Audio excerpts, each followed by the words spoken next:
Our News is brought to you by Alive. Believe in best. Good evening, Bahamas. Coming up in our news tonight.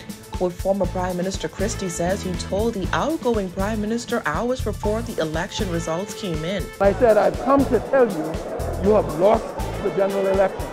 Election observer groups recommend modernizing the Bahamian electoral systems. The details straight ahead. Will the Bahamas see a post-election spike in COVID-19 cases? Plus, were young voters disenfranchised by a snap election?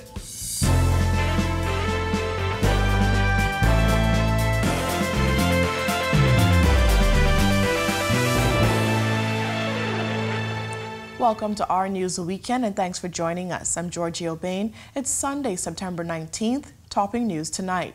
The Bahamas electorate made a statement on election day with low voter turnout. That's according to former Prime Minister Perry Christie, who says the country's leaders are taking note. I'm getting more and more concerned because when I looked at Jamaica and saw that the Jamaican government had won an election with 37% of the vote turning out, I said the Bahamas will never ever have such an experience. Neither Christie nor analysts predicted that the 2021 election would have such poor voter turnout. He says it's a sign of dissatisfaction. People make a statement by not turning up to vote, and that's a very, very major new development in our country. Christie says he went looking for Dr. Hubert Minnis just hours before the polls closed on election day with a message. About 2 o'clock in the afternoon on election day, I went looking for the Prime Minister, Hubert Minnis. I went and I found him at his polling station with his supporters, and I said, I've come to tell you, you have lost the general elections. That was around 2 o'clock. I said, Brave Davis will be the next Prime Minister. And I've come, my friend, to say to you, if you would wish me to help you with your concession speech, I'm prepared to do that. And he looked shocked, and then he said, I'm going to beat Brave Davis. That's when I realized that we were on two different planes. Christie says the FNM and PM Minnis went into the election on the wrong side of history, as the Bahamian electorate has not granted a second term to a leader since the 90s. And it happened to me, it happened to Hubert Ingram, and it now happened to Hubert Minnis.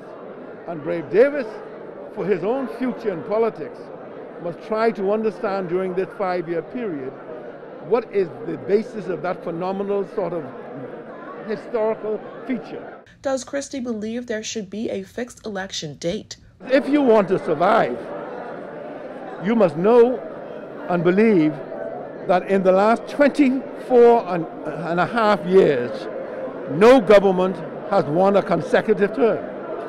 The people of the Bahamas historically are giving you one opportunity, and we have to try to determine what is it that is causing that to take place. Enhanced use of technology in the electoral system and improved security features are among the recommendations made by the Organization of American States Electoral Mission to the Bahamas. Christina Dragovich tells us more. Observers from the Organization of American States and Commonwealth Observer Group have wrapped up their observation mission of the 2021 general election and have published their preliminary reports and recommendations. Chief of the OAS mission, Dennis Antoine, congratulated the Bahamas.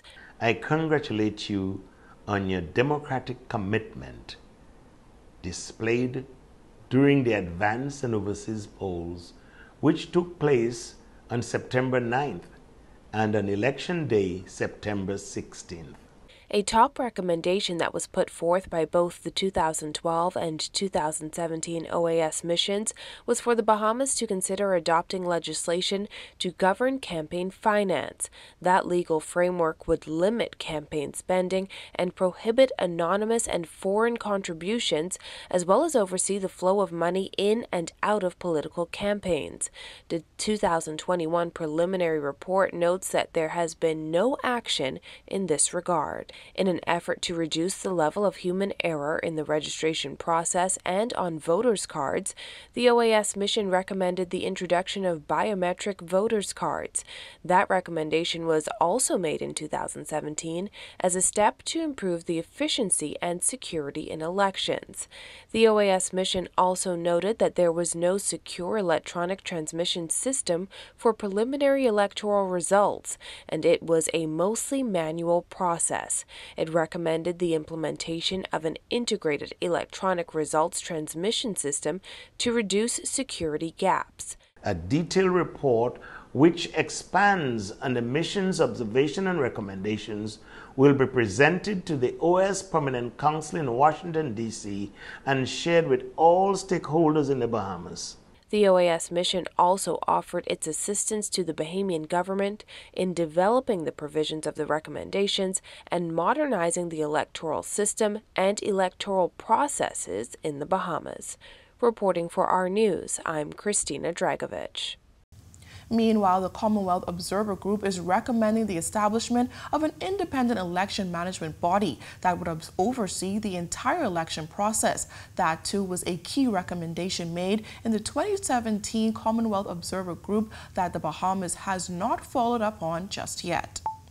Well, Prime Minister Philip Davis looking to finalize his list of cabinet appointments today. Davis says he wants to get the ball rolling to address the country's current economic crisis. Asked about his campaign promise to reduce value-added tax, the Prime Minister said this. As soon as I decide on our Minister of Finance and what we'll do with that, we will very shortly make an announcement on that in the coming weeks. When can we expect the rest of those cabinet appointments? Well, I'm working on that now, and hopefully we should be able to complete them by Sunday with a swearing-in ceremony by Monday.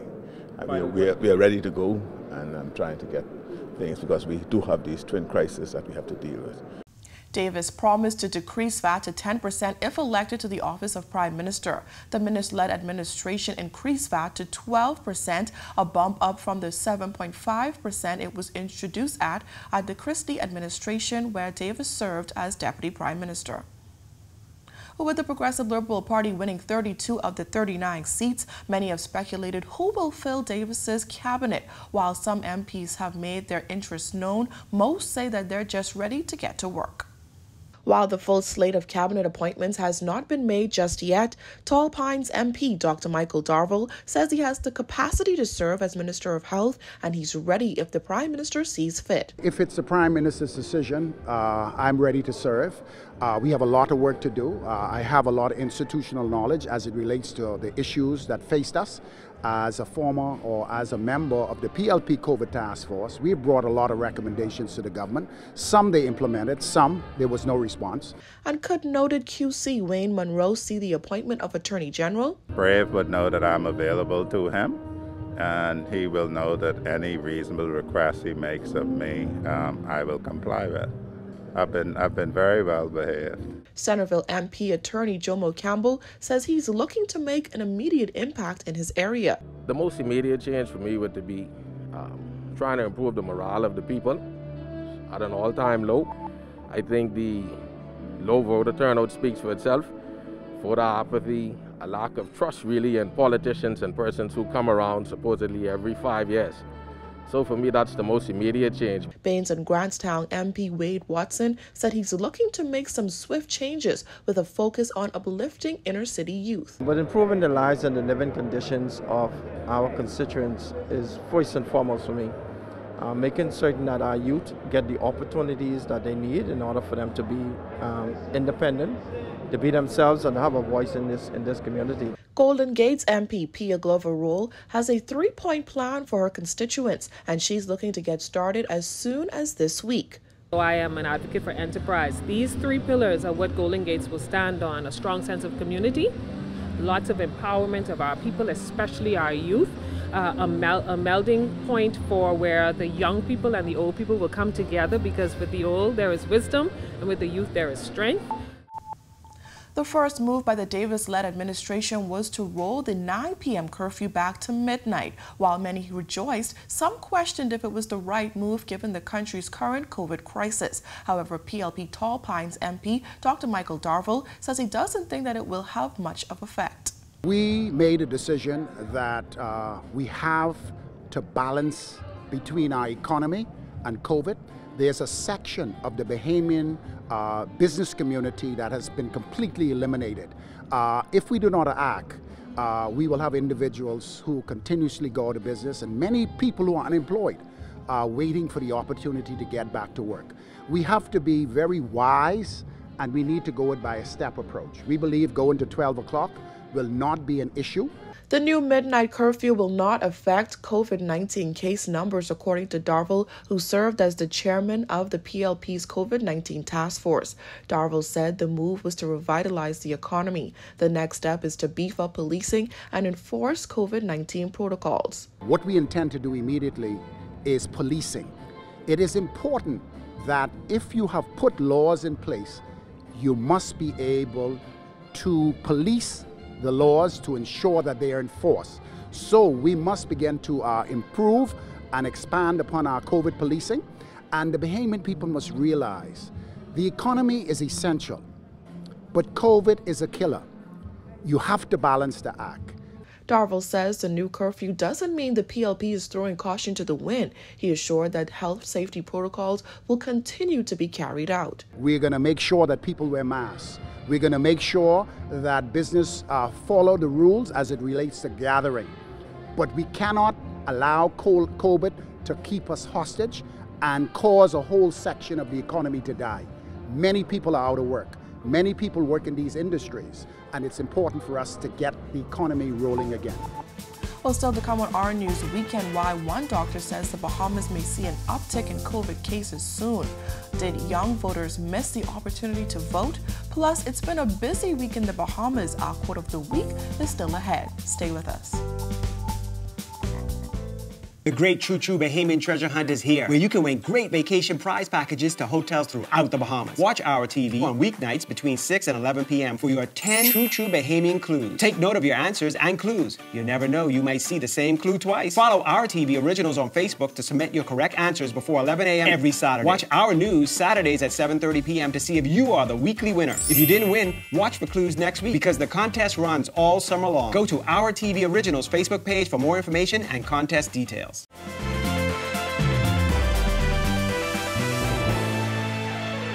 Tall Pines MP Dr. Michael Darville, co-chair of the Progressive Liberal Party's COVID-19 task force, says there is a chance of a post-election spike in COVID cases. He says extra precautions were taken following the government's announcement that the registered voters who were quarantined would be permitted to vote along with the general public. Between me and you, it's always a possibility. We anticipate that if we do see a spike, we need to move quickly to effectively get it under control as a potential cluster. One doctor is warning that the situation at the country's hospitals may deteriorate sooner than we expected in what some predict may be an uptick in COVID-19 cases following campaigning activities and the general election. Our Berthany McDermott has that. As COVID-19 deaths surpassed 500, consultant physician Dr. Loxley Monroe said he wouldn't be surprised if conditions at local hospitals worsen by next week. He joins the growing list of healthcare professionals who are predicting a surge in COVID-19 cases following the election season. I would not be at all surprised if at the end of the day, come next week or the next 2 weeks, that all of a sudden the hospital is going to be in an even worse condition. So that should be something that we expect and look out for. In the run-up to the September 16th election, political parties held motorcades, drive-in rallies, and social gatherings where COVID-19 safety protocols were not always followed. When I pass some of those sites where people are having their little rallies and so forth, the crowds that are there is unbelievable in this time, It's unbelievable. So I would not be surprised at a spike at all at the end of this election and campaign period. Yes, it's going to happen. On September 16th, the Ministry of Health recorded 116 COVID cases and 22 deaths. On Election Day, then Prime Minister Dr. Hubert Minnis extended the curfew to 11:59 p.m. for that night. Dr. Monroe hit out at the curfew, which shortens the hours of business. We shorten the hours of businesses. The hours of businesses should be lengthened so that you can actually provide the service. Dr. Monroe said he doesn't see a need for tightened restrictions at this time, but stressed that Bahamians need to follow COVID-19 restrictions. Properly wear the mask all the time. So many people I've seen, they have the mask on, they get excited when they're talking, and literally they pull the mask off. So persons need to calm themselves down and, follow what is established to reduce your risk of contracting the virus. Reporting for Our News, I'm Berthany McDermott. Well, when Our News Weekend comes back from the break, were young people missing at the polls? And Grand Bahama MP is ready to get back to work. The details when Our News Weekend returns. The great True Bahamian treasure hunt is here, where you can win great vacation prize packages to hotels throughout the Bahamas. Watch Our TV on weeknights between 6 and 11 p.m. for your 10 True Bahamian clues. Take note of your answers and clues. You never know, you might see the same clue twice. Follow Our TV Originals on Facebook to submit your correct answers before 11 a.m. every Saturday. Watch Our News Saturdays at 7:30 p.m. to see if you are the weekly winner. If you didn't win, watch for clues next week because the contest runs all summer long. Go to Our TV Originals Facebook page for more information and contest details.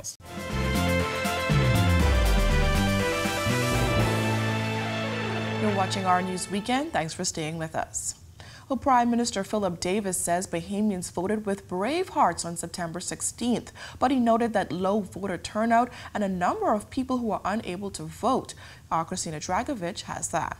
It was unfortunate that many Bahamians who wished to participate in this election were not able to do so.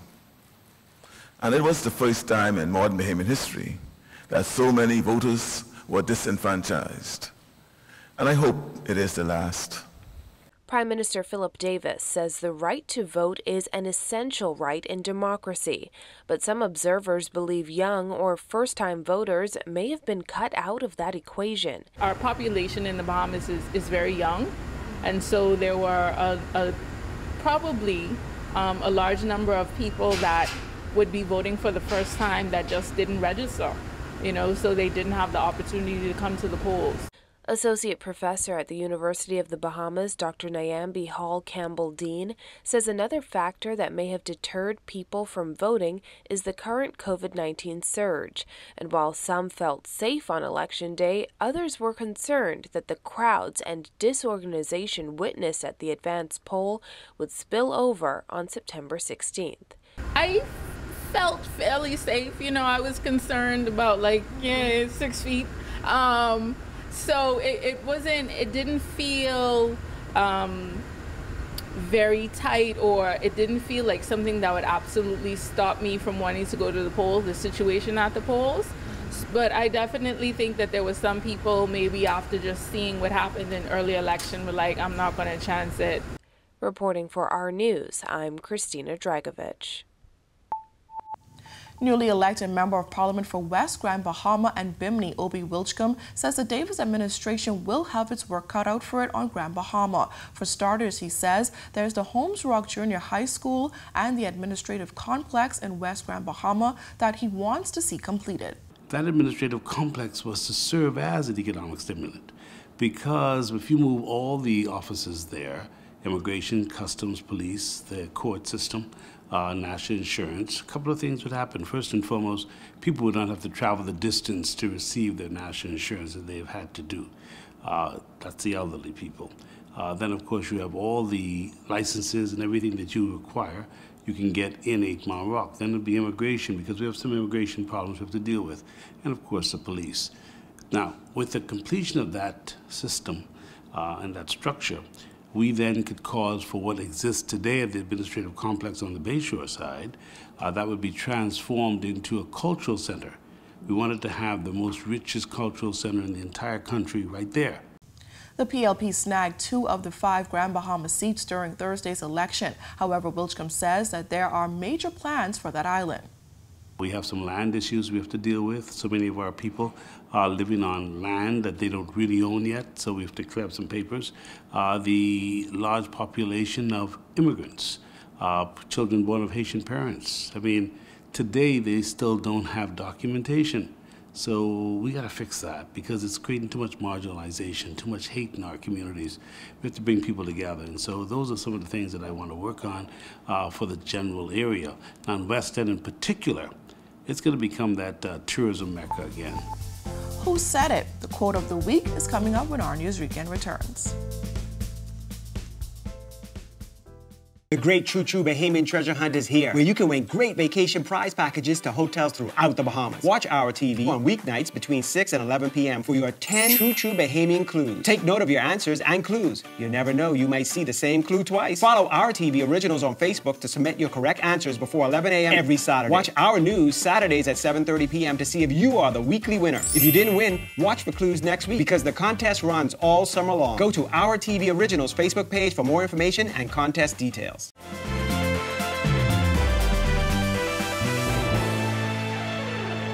It's time for us to take a look at the most memorable quotes and moments in news this week. The first quote comes from Prime Minister Philip Rave Davis, the moment that he was filmed by party supporters as the former Prime Minister Dr. Hubert Minnis called the Prime Minister-elect to congratulate him on his victory. Dr. Paul, the most honorable Hubert Minnis, who was just conceded and to congratulate me for the victory. And wishing me well. He will step down, he does step down, but he is conceded.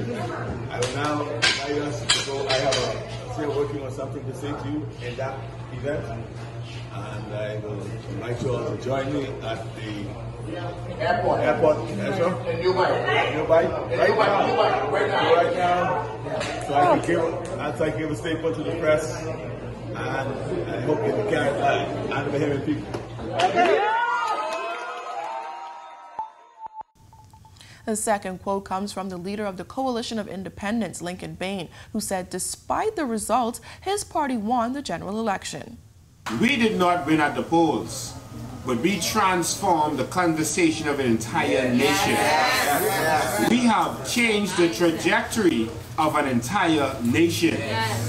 We have transformed the thinking and the mindset of the Bahamas.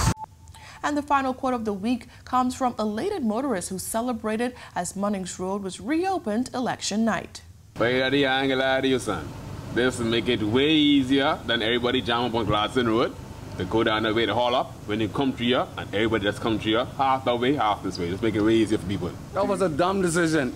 Because guess what? Ain't no roads about to be blocked up in this community. We're Bahamians. We ain't live in the Bahamas. Why are you blocking up a road from another road with draining each road? That don't make no sense. Yeah, that was an unwise decision. That decision didn't make no sense to close the road from the beginning. That was a selfish decision they made. Well, thank you so much for joining us for Our News Weekend. On behalf of the entire team, I'm Georgia O'Bain, and we'll see you right back here tomorrow night. Have a beautiful evening, Bahamas.